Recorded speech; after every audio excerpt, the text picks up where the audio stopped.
ಯರಗಟ್ಟಿ ಬರಪೀಡಿತ ಪ್ರದೇಶಗಳಿಗೆ ಸಚಿವ ಸತೀಶ್ ಜಾರಕಿಹೊಳಿ ಭೇಟಿ. ಸಚಿವರ ಎದುರು ಬೆಳೆಹಾನಿ ಸಂಕಷ್ಟ ತೋಡಿಕೊಂಡ ರೈತರು. ಸರ್ಕಾರಕ್ಕೆ ವರದಿ ಸಲ್ಲಿಸಲು ಜಿಲ್ಲಾಧಿಕಾರಿ ಮೊಹಮ್ಮದ್ ರೋಷನ್ಗೆ ಸೂಚನೆ.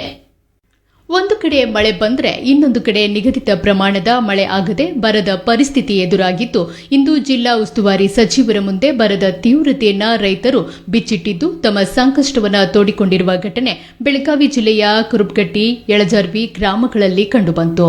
ಈ ವೇಳೆ ಬೆಳಗಾವಿ ಜಿಲ್ಲೆಯ ಯರಗಟ್ಟಿ ತಾಲೂಕಿನ ಬರಪೀಡಿತ ಪ್ರದೇಶಗಳಿಗೆ ಉಸ್ತುವಾರಿ ಸಚಿವ ಸತೀಶ್ ಜಾರಕಿಹೊಳಿ ಭೇಟಿ ನೀಡಿ ಪರಿಶೀಲನೆ ನಡೆಸಿದ್ದು, ರೈತರ ಸಂಕಷ್ಟಕ್ಕೆ ಸರ್ಕಾರ ಸೂಕ್ತವಾಗಿ ಸ್ಪಂದಿಸಲಿದೆ ಎಂದು ಭರವಸೆಯನ್ನ ನೀಡಿದರಲ್ಲದೆ ಸರ್ಕಾರಕ್ಕೆ ಶೀಘ್ರದಲ್ಲೇ ವರದಿ ಸಲ್ಲಿಸಲು ಜಿಲ್ಲಾಧಿಕಾರಿ ಮೊಹಮ್ಮದ್ ರೋಷನ್ ಅವರಿಗೆ ಸೂಚನೆಯನ್ನ ನೀಡಿದರು.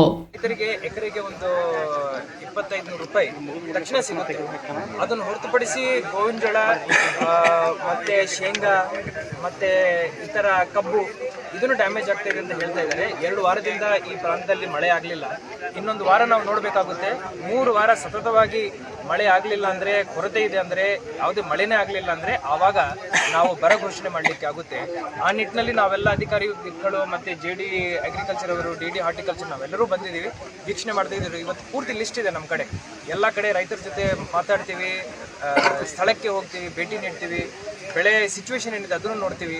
ಆ್ಯಂಡ್ ಡ್ರೌಟ್ ಡಿಕ್ಲೇರ್ ಮಾಡಬೇಕಂದ್ರೆ ಇವೆಲ್ಲ ಕ್ರೈಟೀರಿಯಾ ನೋಡಿಕೊಂಡು ಸರ್ಕಾರಕ್ಕೆ ನಾವು ವರದಿ ಸಲ್ಲಿಸಬೇಕಾಗುತ್ತೆ. ಇನ್ನೊಂದು ವಾರದ ಒಳಗಡೆ ಸಿಚುವೇಶನ್ ನೋಡಿಕೊಂಡು ವರದಿ ಸಲ್ಲಿಸ್ತೀವಿ. ಈ ವೇಳೆ ಕಳೆದ 2 ತಿಂಗಳಿನಿಂದ ಮಳೆ ಇಲ್ಲದೆ ಬೆಳೆ ಹಾನಿಯಾಗಿದ್ದು, ಶೇಂಗಾ, ಉದ್ದು, ಮೆಕ್ಕೆಜೋಳ, ಹೆಸರು ಬೇಳೆ ಸೇರಿದಂತೆ ಇತರ ಬೆಳೆಗಳ ಹಾನಿಯನ್ನು ಸಚಿವರಿಗೆ ವಿವರಿಸಿದ ರೈತರು ಸದ್ಯ ಆಗಿರುವ ಬೆಳೆ ಹಾನಿಗೆ ಹೆಚ್ಚಿನ ಪರಿಹಾರ ನೀಡಲು ಮನವಿ ಮಾಡಿದರು.